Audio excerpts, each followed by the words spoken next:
Welcome to the Illustrator, where I share the stories I love through illustration.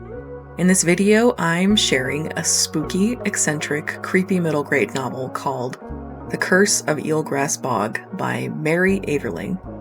In this story, you'll find shrunken heads, secrets, crushes, bones, secret societies, a walking house, a strained sibling dynamic, and all kinds of twisted creatures. With all that being said, let's get into the time lapse. I usually find my next book to read while working at my local library.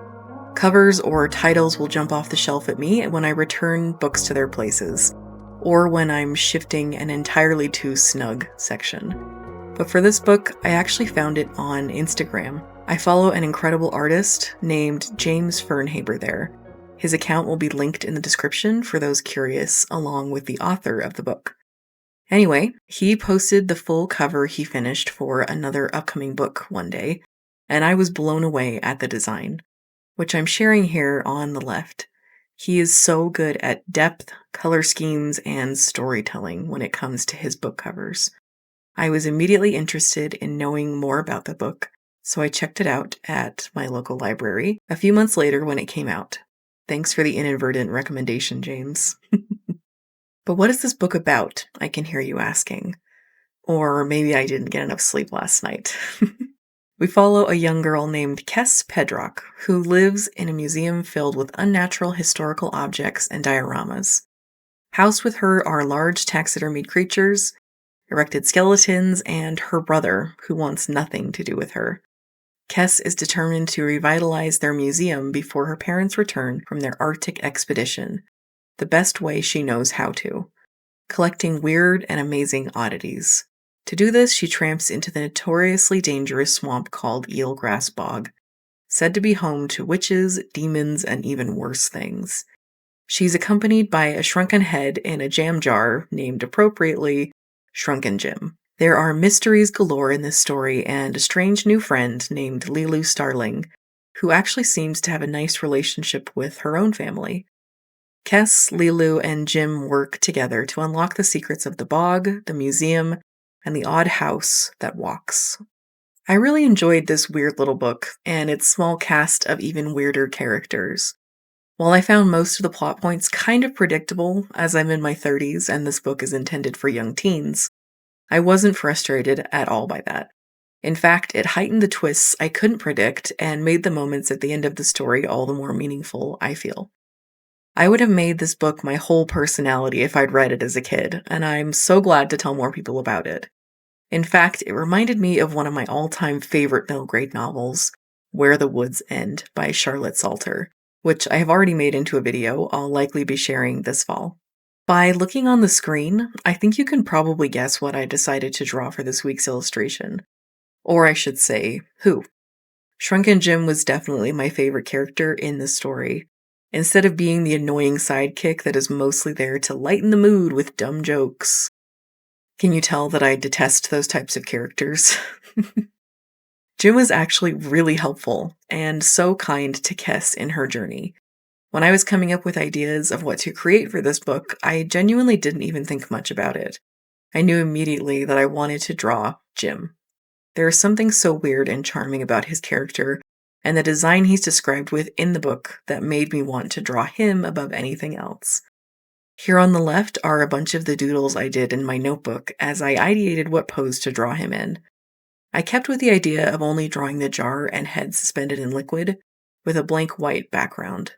I love it when you can still see the construction sketches below a finished piece, so those blue lines will stay in the whole time. Do you like seeing the undersketch in a final piece? I'm curious to know what other people think of that. To me, it's such a definitive mark that a human made this illustration, and you can visibly see their thoughts on the paper. I just love that, so I try to do it myself whenever I can. As I started working on Jim here, I had two avenues of research I needed to do.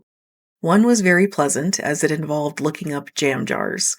It reminded me of being in the kitchen with my grandma as a kid when she would jar peaches and applesauce, and potatoes and green beans for our large family.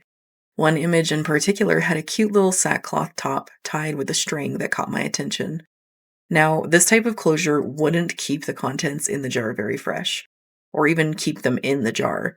It's more decorative, used to gift a neighbor or display a food item that would be eaten the same day. You'd need to pressurize it with a canning lid and boiling water to actually keep it preserved. But this is a fantastical story, so that cloth is magical and able to keep Jim and his mysterious liquid contents inside the jar, I've decided. I toyed with the idea of giving it a gingham pattern, like so many strawberry jam jars I've seen, but settled with a plainer burlap color instead, which you'll see in a minute here. I don't remember if there was a specific type of jar that Jim is supposed to be in. I didn't write any labels, descriptions in my notes at least, so I don't think there was.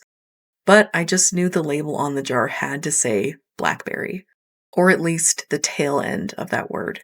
Kes has fond memories of eating blackberry and honey sandwiches throughout the book, so I had to make this jar align with that.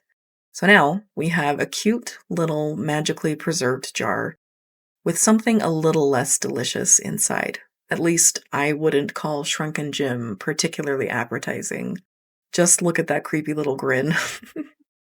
And that leads nicely into the next thing I had to research that was decidedly less pleasant. Shrunken heads. I wouldn't advise Googling images of these. They are pretty grotesque, to me at least. I know the practice of shrinking a human head was common in many cultures around the world, but I don't live in those eras or with those cultures currently, so I find them quite upsetting to look at. As a kid, my only touchstone to this concept of honoring or trophying your enemies' heads was during the ride The Jungle Cruise at Disneyland in California. At the very end of the boat ride through the jungle rivers of the world, you see an animatronic man holding a shrunken head by the hair. I always assumed he was trying to sell it to those of us on the boat, as he's described as a merchant. And I always found it creepy, but nowhere near as terrifying as the hippos in the water when they started to wiggle their ears. The boat captain always lets you know that they're about to charge when they start to do that. I totally believed them when I was a kid, but I digress. I looked up a bunch of different heads, which I will not be showing on the left in my references column. Several of them were really uncomfortable for me to look at, so I don't want to see them again. Or subject you all to it. I'm such a squeamish baby, I know, which makes the fact that I wanted to draw a shrunken head at all quite ironic. I like darker stories for the most part, but I'm also such a scaredy cat. In the book, Jim is described as having bulbous eyes, greenish skin, and a sewn mouth. Absolutely delightful, right? I wanted to make sure these features were specifically depicted to pay homage to such a delightfully creepy little guy. And the author, Mary Averling, seems to really like Jim too. He's mentioned on many of the Perks of Books graphics that were shared when the book was announced, and in the lead up to when it came out. You can even make him out on the book cover itself, dangling from the back of Kess's backpack.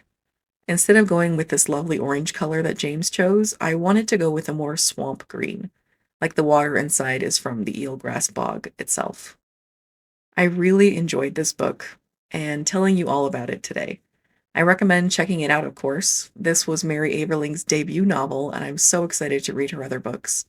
They all seem to be middle grade, with a core of heart-filled protagonists and horror-filled scenes.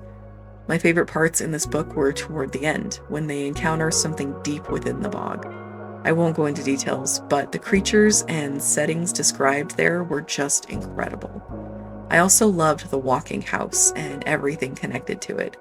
It reminded me of a game that came out recently called The Midnight Walk. Your main safe place in that game is a little walking house filled with all of your things that can journey beside you in this creepy and dark world. I'll definitely be making a video for that game as well in the future. It was so good. Thank you so much to Mary Averling for this heartfelt and spooky little book. I'm so excited to read more of your words. And with that, let's get a closer look at the finished piece.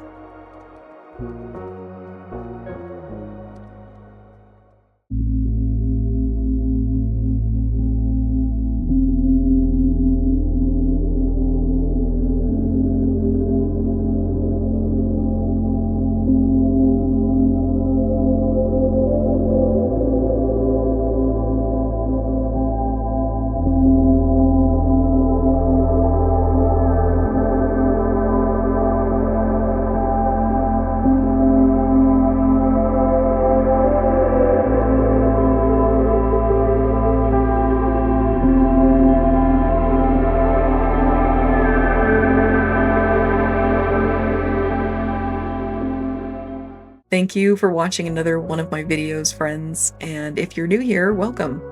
These projects are a ton of work, so I really appreciate you being here, liking, commenting, subscribing, and sharing. Each of those things really adds up. Are you reading, playing, or watching anything good lately? I'd love to hear about it in the comments below. I hope you have a wonderful rest of your day or night, and I'll see you in the next one. Bye!